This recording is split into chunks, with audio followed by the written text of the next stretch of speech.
They told me they needed the Necronomicon to wake Cthulhu, the squid-faced Eldritch god.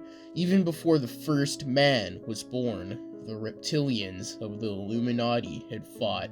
The Kepalids, a race of humanoid creatures with beards made from tentacles, the spitting image of great Cthulhu himself.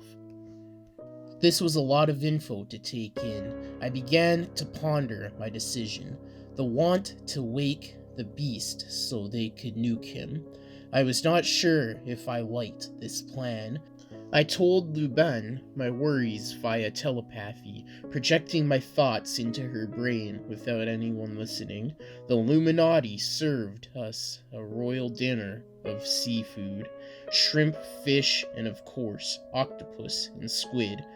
The sea dwellers must die, so the reptilian overlords of the Illuminati may live. May we long feed on their flesh. Hail the Illuminati, hail Snakebeard, hail Old Yig, the Eldritch Snake. Hail Kaiju, hail the old snakes of Great Kush Empire. Hail the reptilian overlords, hail Great Merlin, hail the snakes of Midgard, and every great reptile. Merlin, there was a name I recognized, finally, so he knew about these reptilian shapeshifters. Did he trust them? Did he know about this plan? Why had he not told me about a secret society of lizard men? One thing was for sure, I could no longer trust him.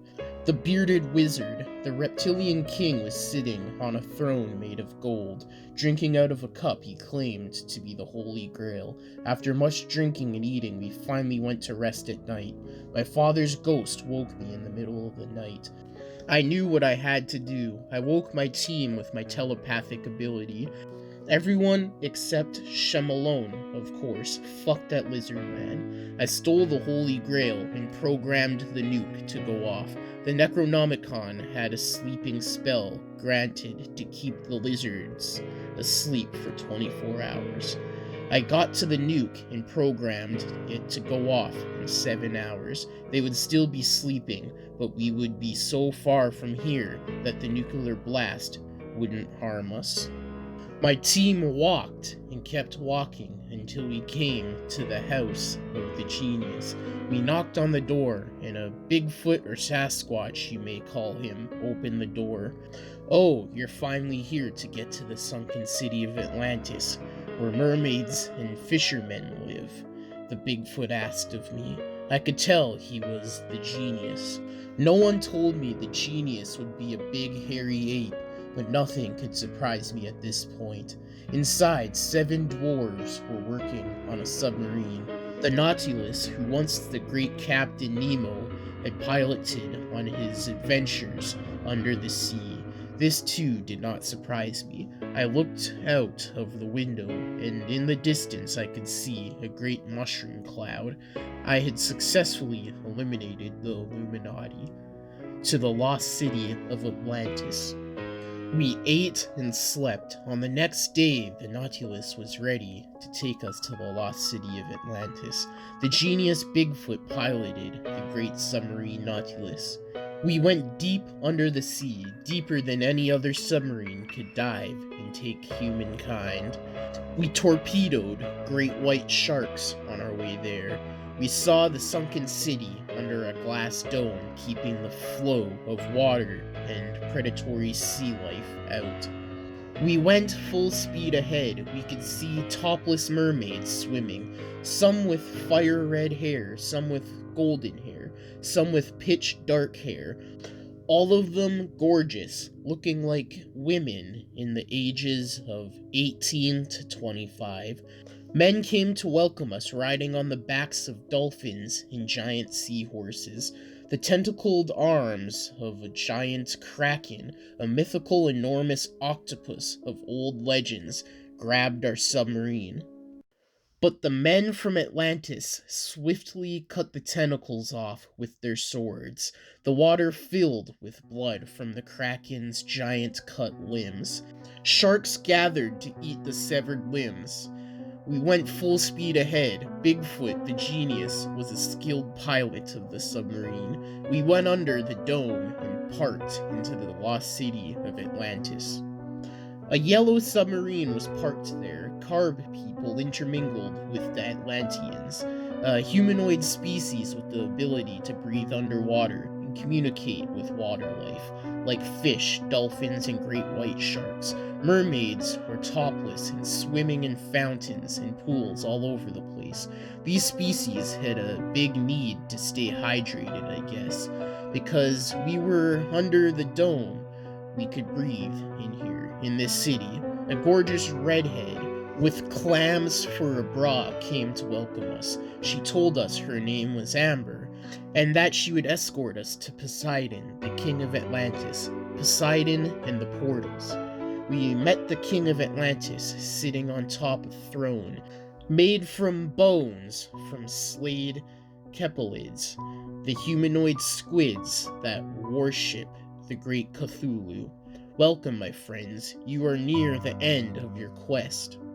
He had a long white beard and long white hair to match, big strong arms like a gorilla, and a flat hairy chest full of abs. He was wearing a golden crown and holding a golden trident.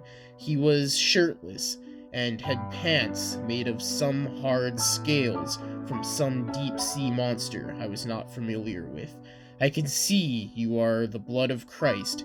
He was looking at Sana with her helmet off. And you are clearly the keeper of the Necronomicon, he said, looking at me.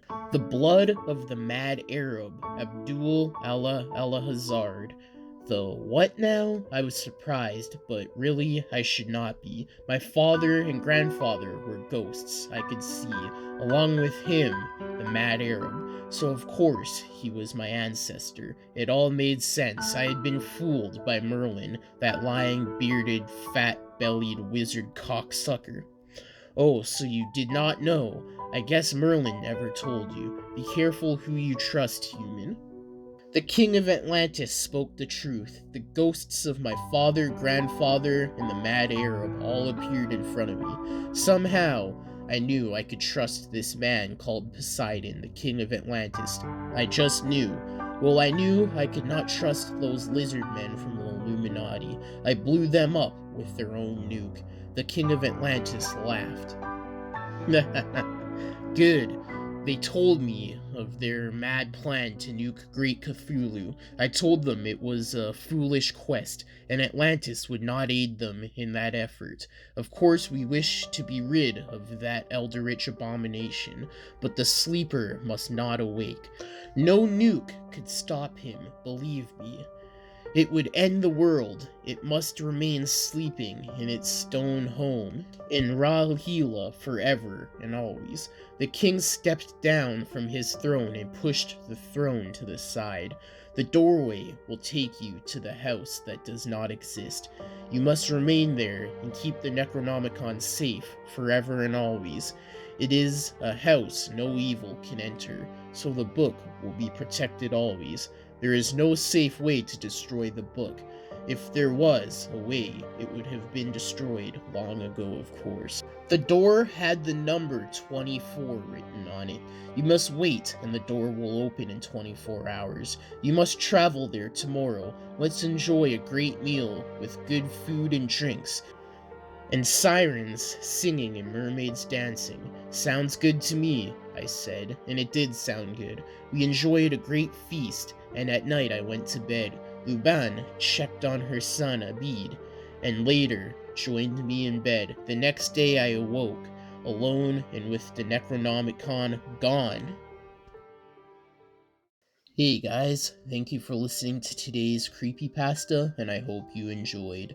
I do have a podcast called The Murder House Radio Show. Check it out. The link will be in the description below. It is a true crime podcast. But if you did like, comment, subscribe, and share for more. Hit the bell notification when you subscribe and select all to get all notifications whenever I upload. I upload 6 days a week, Monday to Saturday, at least one video a day. Now all the long episodes and full series of creepypastas are on all major podcasting platforms. under the name deadly_zone_narrations. There will also be a link for it in the description. Also, go follow all the social media accounts. They are in the description below. I do have a subreddit called Deadly Narrations. The link will be in the description. Also, in the description below are the sources to the creepypasta and the music used, so go check those out.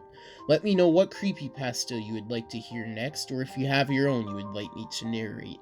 Or if you have a creepypasta series you would like to hear, send them to me on any social medias, in the DMs, or to my email address, which is also in the description, or leave them in the comments below. Also in the description below is the author's social medias if they have any listed. But that's it for today's creepypasta. I hope you enjoyed. Until next time in the Deadly Zone, stay deadly and stay spooky.